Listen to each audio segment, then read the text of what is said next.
No matter how we feel at times, how isolated or independent, we are not alone in this world, and we cannot be separated from all the other people, animals, and living things on this planet. We are all part of a living system, and we are all dependent on one another for survival. Imagine if we and our family and our friends and our pets and the trees outside and the ants in our garden and every living thing were all mapped out and the connections shown. We would see that we are all connected in some way to everything around us and even to distant people and things. Now imagine that instead of each dot representing the whole thing, that it was really just representing different parts of you, your nervous system, your heart, your lungs, and how each part of you interacts and works with the other parts to create and keep the living system that is you alive. Each of these things can be looked at in themselves as a living system within a living system. You see, many of us tend to think that we humans interact with nature as if we are not integrated into nature, and as if we are not just one of the many aspects of the whole. We prefer to think that humans are separate and self-sufficient, that we are part of an independent system. Yet recent events of the state of the environment have opened windows for us to realize that we are more dependent on the environment than we thought. Our survival is dependent on all the processes and living systems within us and everything outside of us. More than that, we are also dependent on the interactions between the different parts of the system. Take, for example, breathing, or the interaction of oxygen interacting with your lungs and your bloodstream, and how that oxygen is dependent on the plants outside creating it through photosynthesis. We can go further and see that photosynthesis is dependent on water and light, and of course plants cannot grow without earth. See how one thing that we take for granted, breathing, is interdependent on so many other things. In chaos theory, it has been said that something as small as the flutter of a butterfly's wing can ultimately cause a typhoon halfway around the world.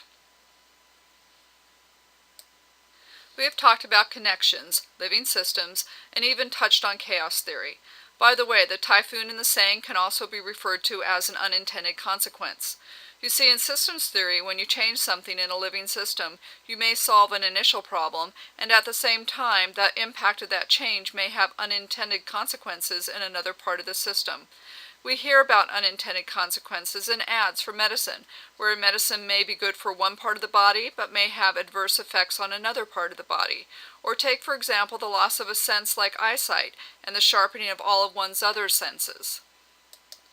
One of the cool things about systems is that they can be chaotic and also at times very predictable. There are patterns that tend to occur in systems over and over, and we can use these to help us understand what is happening. These patterns are called archetypes. Peter Senge describes several archetypes in his book, The Fifth Discipline. One of these archetypes is limits to growth. This archetype says that a process feeds upon itself to produce a period of accelerating growth or expansion. Then the growth begins to slow and eventually comes to a halt and may reverse itself and begin an accelerating collapse. A very real example of this is the booming real estate market that seemed to have no limits, that is, until it collapsed. Another way to think about this is when you start a new group or team, and they focus on developing, say, a new product. At first, they can develop a new product relatively rapidly. And as the company grows, more people join, and the process now has more people involved. It's more complicated, and suddenly it starts to slow down, be more expensive, and eventually it may just come to a halt. Our Earth has limits to growth. Another archetype is shifting the burden. This is when a short-term solution is used to correct a problem with seemingly positive and immediate results. As the correction is used more and more, other long-term measures are used less and less. Over time, capabilities for the fundamental solution may atrophy or become disabled, leading to even greater reliance on the short-term solution. I can think of many times when we had a system problem and we responded by creating a fix that would be run to correct the undesired outcome, and over time that fix just became part of the normal operations, and the search for root cause was abandoned. Another classic example is the hiring of consultants. We hire them to fix a problem or fill a gap. We become reliant on them and they become part of the normal environment, and we never address the original gap. Both dependencies and addictions can often start out as a shifting of the burden. The eroding goals archetype is my particular favorite. This is a type of shifting of the burden in which a short-term solution involves letting a long-term fundamental goal decline. How many times have you seen goals adjusted to be more in alignment with performance? I have seen service level agreements be set at levels that are lower than those really desired to allow for a little slack, and over time the actual service level lowers to the eroded level. Then, to ensure that the lower level can continue and be met, the measurement is adjusted to keep the reported service level above the bar. All the while, the service level goal is eroding. The most common way I see this archetype is the sliding meeting start time. There are other archetypes that are useful, but I will only mention one more: successful to the successful. This is where two activities compete for limited support or resources. The more successful one becomes, the more support it gains, thereby starving the other. This could be something as simple as a leader favoring one protege over another, resulting in one growing in confidence, opportunities, ability, and support, while the other becomes more and more overlooked. This can be extended to teams. I have often seen where one team gets support and resources from the boss, while another team is left to make do.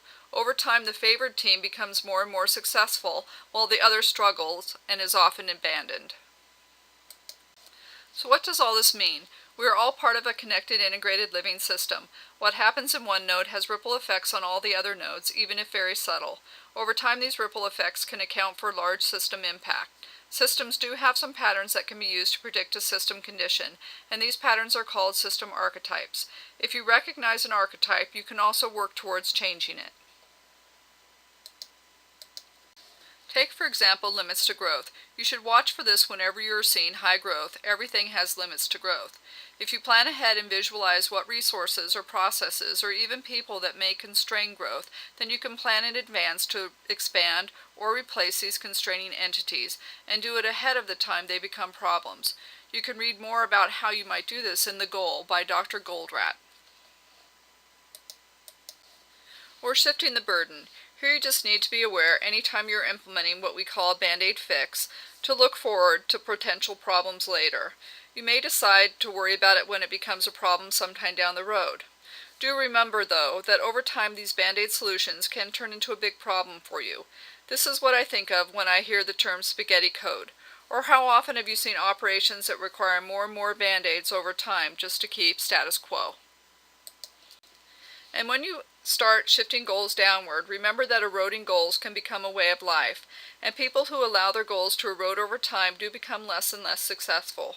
You can count on this impacting the performance of a group or of a company. It can be a delicate balance. A simple way to solve for this is just hold true to your vision. Finally, when you see some individuals or teams being more successful, open your eyes and examine the support and resource allocation. I have seen instances where resources and support have purposely been taken away in order to force a person or a group to fail, so this may be part of an intentional plan, or it may be something that should be addressed. After all, isn't it better to have a successful team rather than just one star? These are only a few of the thoughts and concepts under the umbrella of whole systems thinking. I think that looking at all systems, living and mechanical, through a whole systems lens makes us more aware of our actions and the impact that those actions have on the rest of the system. If this brief discussion has inspired an interest in whole systems thinking, there are many books in this area. Here are a few that I would recommend.